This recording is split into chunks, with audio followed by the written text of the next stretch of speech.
Welcome back to Mountain State Pharmacist. I am joined by one of our good friends and our pharmaceutical crime correspondent, Shabbir Safdar from Partnership for Safe Medicines.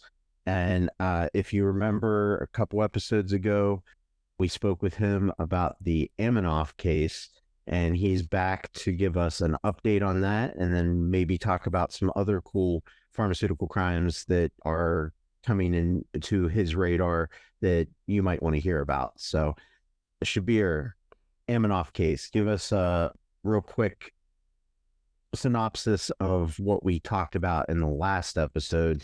And if you didn't listen to the last episode, make sure you go back and listen to it. And then he's going to give you all the dirty details because he's got them now.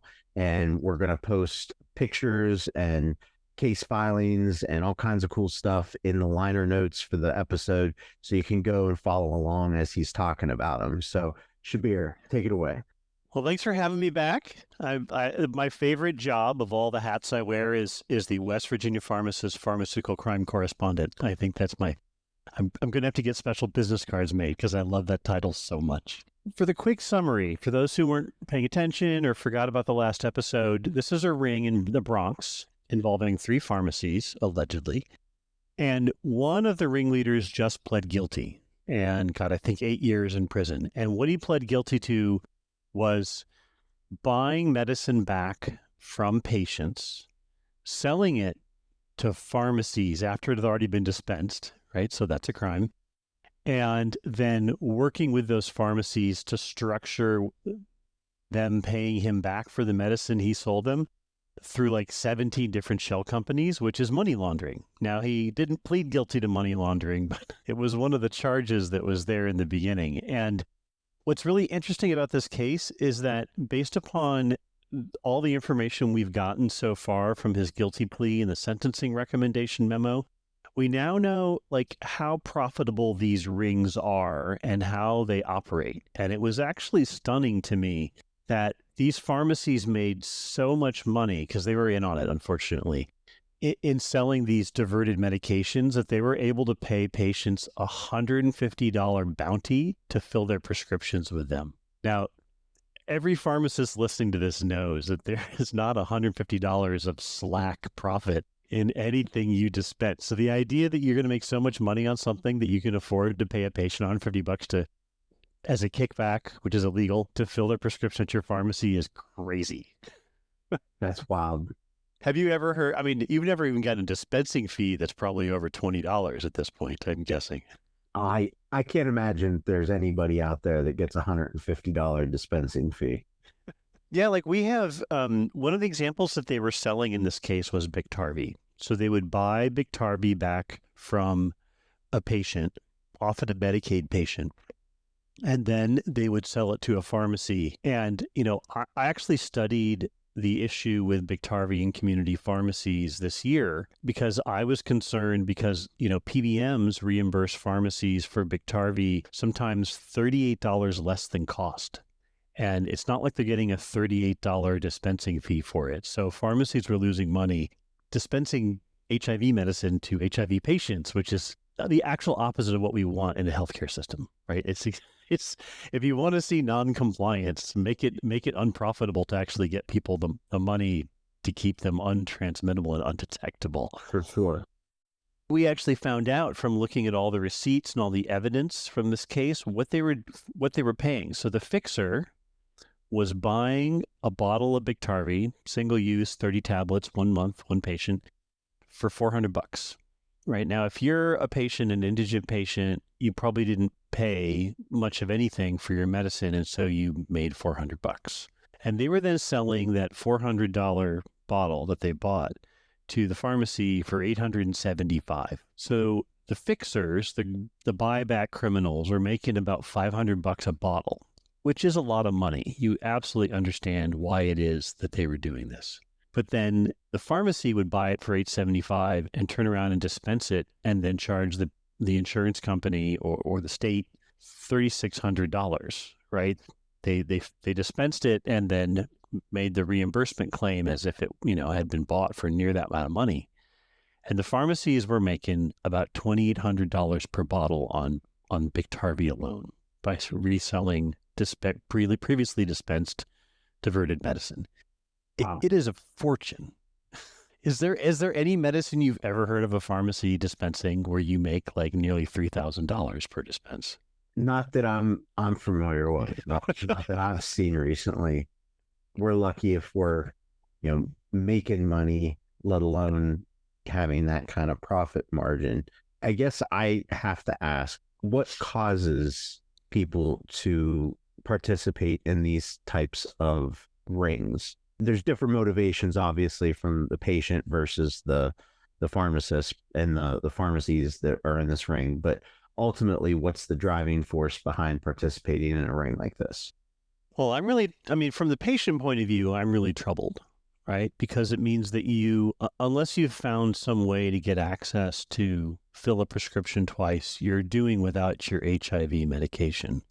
And, when HIV patients are adherent on their medication regimen, it's the right medication, they live normal lives, right? It's kind of amazing as someone who grew up through the AIDS crisis, the idea that today you live a normal life and you're undetectable and untransmittable on these medications is just, I view it as a miracle. So the idea that you would do without it, I think is a little shocking. From the pharmacist's point of view, I just want to emphasize that this is not the normal thing. I don't look at pharmacists and think that they're a problem in the supply chain. These guys were real outliers in terms of behavior. When I typically read a court transcript for someone involved in a counterfeiting or diversion ring, it's often a doctor.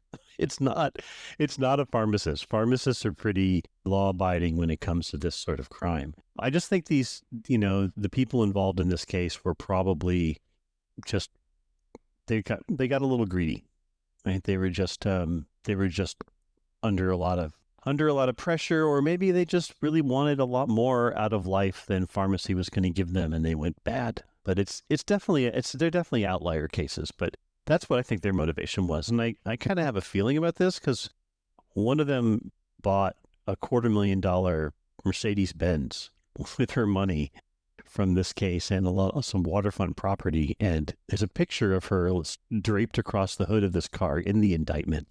They used it as part of the evidence when they charged her. So there is definitely some wanting to live the good life that was not going to come about, and not in it for the commitment to healthcare. So you are mentioning the reimbursement being so gross compared to average reimbursements of what we're getting on most of our medications. Was there anything in the trial or in any of the documents that they cited maybe that they were under a lot of pressure because of lack of reimbursement on a lot of their other pharmaceutical reimbursements, and that they found this as an opportunity to offset, and then it turned into greed? I mean, I guess what I'm asking is, maybe in your expert opinion, is any of this driven by poor reimbursements from the insurance companies and the PBMs that is creating a environment where people are looking for other ways to try to make money? I think that's possible, but I'll be honest, pharmacies being reimbursed below their cost is happening all over the country, and pharmacists don't do this, right? I think it's possible that this was their original justification and they sort of let it get out of hand. But all the time, I see many more pharmacies close or stop carrying medications they lose money on rather than go rogue like this. And so I think these people were probably going to be criminals no matter what profession they went into. I think they just unfortunately picked pharmacy and besmirched the reputation of pharmacists all across the country in the process. But I will say this, the indictment said there was about $20 million worth of medicine that they diverted this way. And they defrauded the government of about $20 million, be they state or federal governments. They sold about half of that on pharmacy to pharmacy online marketplaces. So I know that historically pharmacies would trade product, if they were across the street from each other or across town from each other when they were out of something, or needed something for a patient. And now they use online marketplaces to sell this stuff. And I've found about 8 of them operating. The largest one you would know about, which I want to be clear has had no implication in this crime, would be called MatchRx. And, pharmacies, independent pharmacies will buy and sell on these platforms medicine that they maybe can't return, but don't want to lose money on. And these criminals sold $9.5 million worth of product on these platforms. And the pharmacists that bought that product were unsuspecting victims of fraud because they had no way of knowing it had been dispensed before. And they were probably all driven by trying to find the best price possible because they were getting under reimbursed. So these guys made victims of a bunch of pharmacies and their patients across the country too, not just the ones that they had there in person. And, there's been no allegation of counterfeits, but typically in these cases, we see people, when they don't have a full bottle of medicine to sell, selling an empty bottle, and the counterfeiters putting some other pills inside of it, Excedrin being a popular one. And the patients who end up getting that instead of their HIV medicine don't have a headache, but they have a whole lot of other bad health consequences. So a lot of pharmacists got defrauded as well by these guys. And so you said that, they were unexpectedly involved in fraud. So I guess it begs the question, what's a good way for us to make sure that we're not committing fraud without realizing it? Well, I think of it more as, how do you keep yourself from being defrauded, and how do you protect your patients, right? And the answer is, if you buy medicine from a non-traditional source, and I'll say like from an online pharmacy to pharmacy marketplace would be a non-traditional source. Like your Prime is going to be safe, but not everybody can buy all their medicine from their Prime, right? Many people cannot. There's just, they don't have it. There's a shortage. It's not available. So they'll buy from a secondary wholesaler. But if you buy it from someone that you haven't done business with before, or you buy it from an online pharmacy to pharmacy marketplace where there's another pharmacy out there selling and you don't know them personally, you should consider it suspicious and you should do a trace on it. And in this case, let's say that Biktarvy may have been sold by Gilead to McKesson, and McKesson to some pharmacy, and then it was bought back and then resold to another pharmacy. If you know a little bit about DSCSA, you can actually just do a trace, and you will ask the pharmacy who sells it to you where it came from. And if that doesn't match what the manufacturer Gilead says where that medicine was sold to, you've got a problem. And ideally, that before you pay for it, less ideally after you've paid for it. But you can catch this stuff by doing those kinds of medicine traces. So you said if you know about the SCSA, you can do a trace. If you know. But if you don't know about DSCSA, we do have a course offering on our website for 3 hours of CE. It covers DSCSA, USP 795 and 797. It's on our website under the Federal Compliance Summit, and I highly encourage you to go and check that out. Shabbir is the one who gives all the information about DSCSA, and I've heard other people do presentations on DSCSA, and the one thing that they never really tend to get to that I think Shabbir does a real good job of is why we should care about it. And most of the other things out there are more about checking the boxes and making sure that you're at low risk for any sort of non-compliance to DSCSA. However, I think it's more important to understand the reason why we have that in place and how we can use it to protect our patients from getting medications that are not coming from the manufacturer, that are not what they're supposed to be.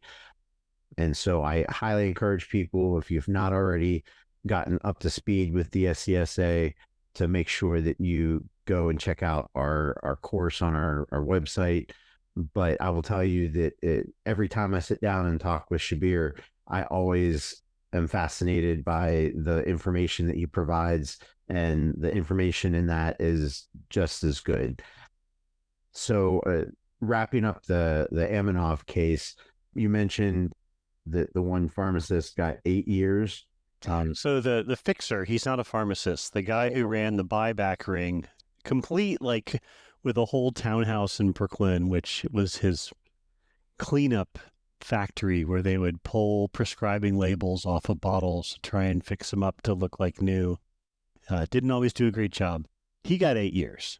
And the pharmacists who've been indicted have not yet settled their cases. So they could go to trial, or they could settle. It's just not clear which one they're going to do. My guess is that they're trying to figure out what's best for themselves. And with the ringleader here of the fixers pleading guilty, and with all the evidence he gave, including instructing them on how to structure payments to avoid detection, I would suspect that the pharmacists are probably pretty nervous about their chances with a trial. But I guess we'll see. We'll see if they decide to go to trial. How did this ring get exposed? What was the domino that fell? That's a good question. I don't think it's shown in the documents, but these things are often found out through patient reports to the manufacturer, right? I don't know if people know this, but all the drug manufacturers who make at least patented medicine have, I wouldn't say they're enormous, but they have sizable anti-counterfeiting teams that are looking at every tip. And the companies as a whole actually do post-market surveillance looking for side effects and unintended medical consequences or adverse events from medicine. But they also look for people saying, hey, I got this bottle of medicine, the HIV medicine, and it looks like it's got like Tylenol in it. What's going on here? And when that happens, the anti-counterfeiting teams spring into action. And so, the huge $250 million Gilead case was found partially through patient notifications. And my guess is that, although it's not stated, that this was the same way. Some of those patients in the Bronx who got their medicine filled were like, this doesn't look right, and they called Gilead and been like, the wrong medicine's in this bottle. Can you tell me what's going on? Or the label's all torn and I'm not sure if it's safe to take, things like that. You also brought with you I guess we can call it a sexy case, that has to do with Botox. Well, and after the Botox, it's sexier.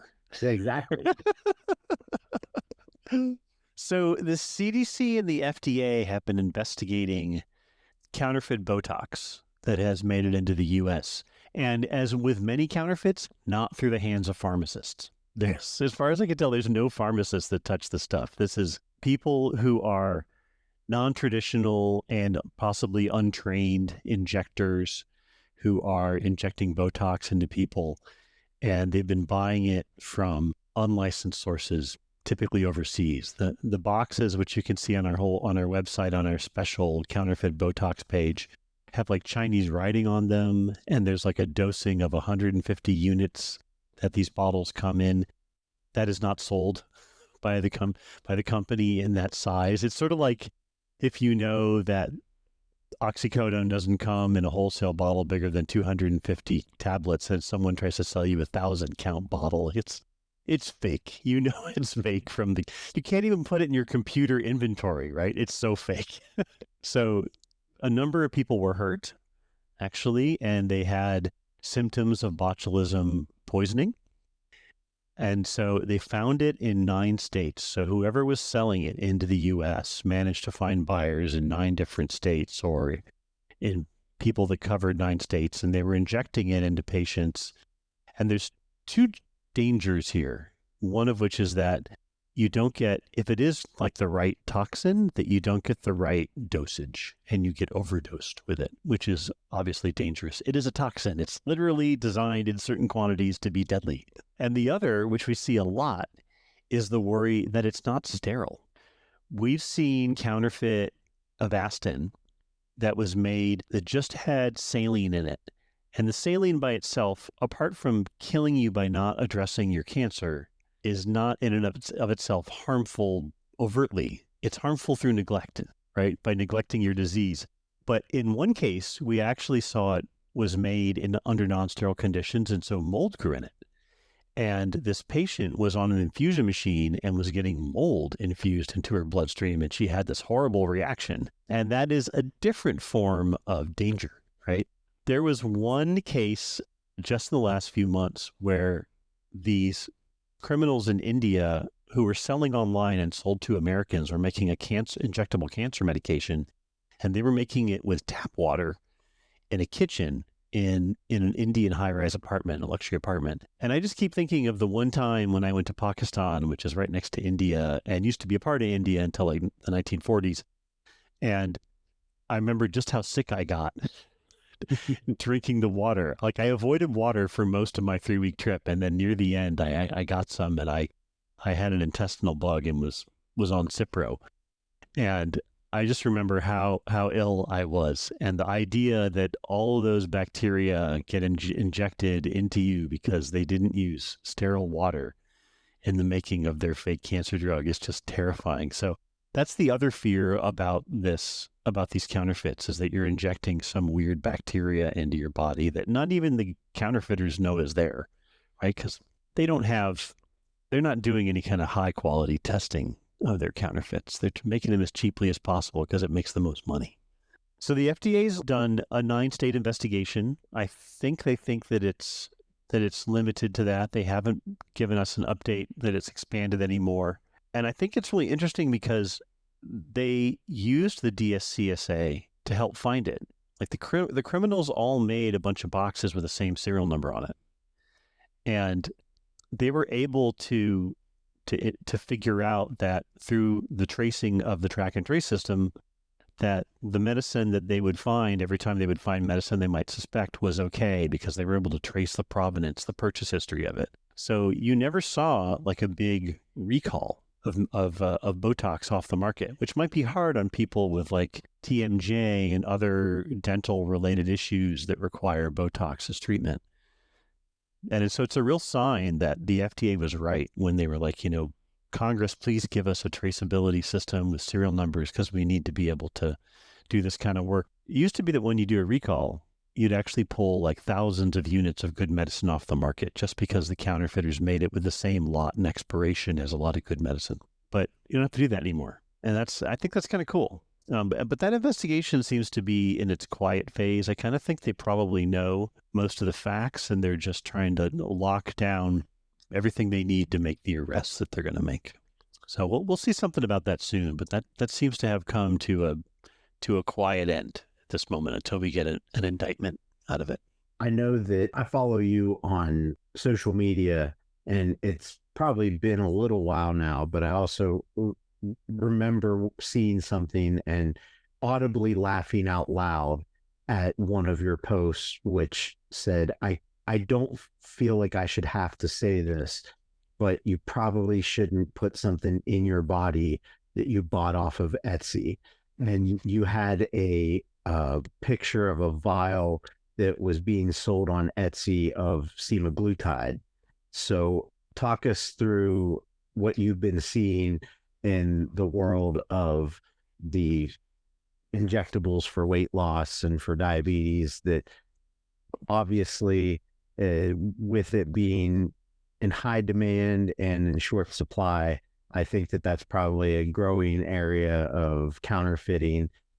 And the reason why I remember it sticking out so much in my mind is that they spelled the drug name wrong on the bottle. So, I mean, it wasn't even a smart counterfeiter that made that product. And then somehow it is on Etsy, along with people that are making wood burn crafts and bracelets. And so, like, bizarre that people are actually willingly buying this stuff. So tell me what you know about that, and further recommend how important it is to not inject something into your body that you get on Etsy.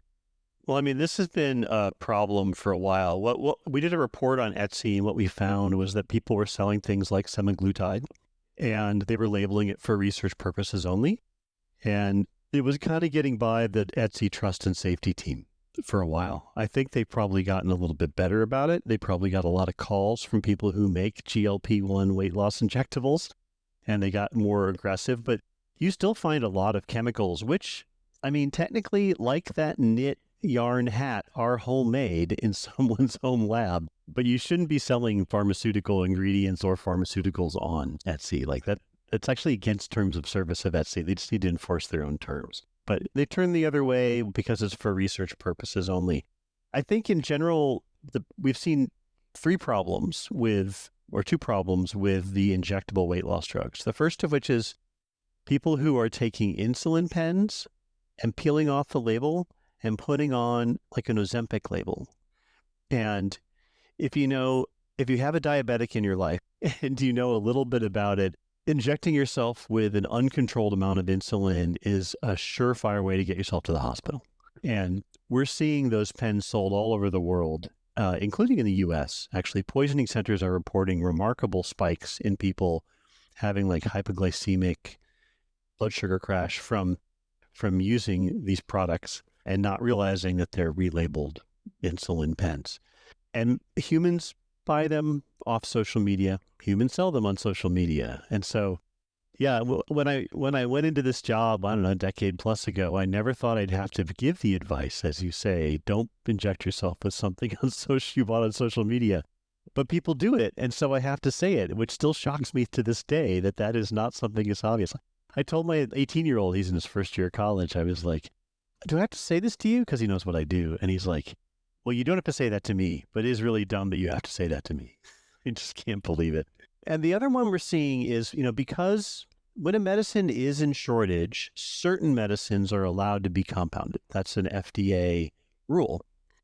And so you can do it legally. Obviously, we have had in America very recently a pretty tragic compounding sterility accident in which people died. And that is still fresh in the minds of every pharmacist and every regulator, I think, in the country, and every patient. And so the idea, there's a lot of people who are out there compounding semaglutide or tirzepatide and calling it Ozempic or Mounjaro is a problem.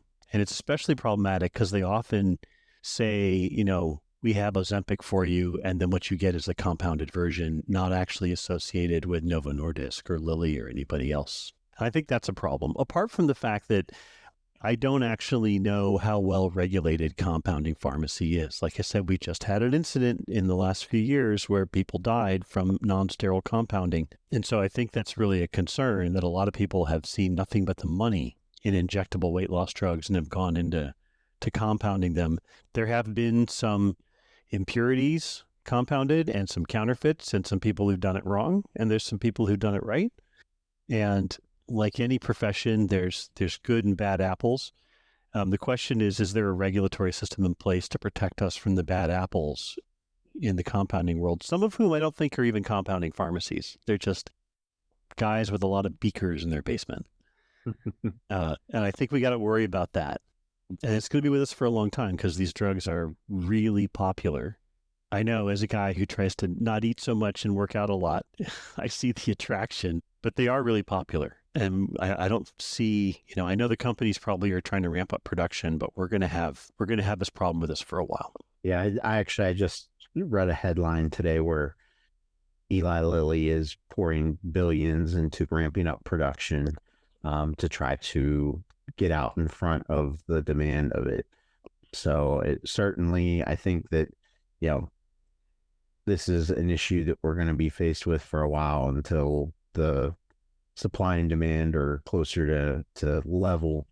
But once again, Shabbir and I can't stress enough how important it is to not buy your injectable medications off of social media. That is not the way to go about good health stuff. It's always such a pleasure to sit down and talk with Shabbir, and I look forward to, I know that there's no shortage of stories. So I know that we'll be doing another one here soon. Shabbir, you have any last words? Anything you want to talk about? PSM, what we do, why it's important, and how people can get plugged into the information that's coming out of PSM? Absolutely. So you can find us on the web at safemedicines.org.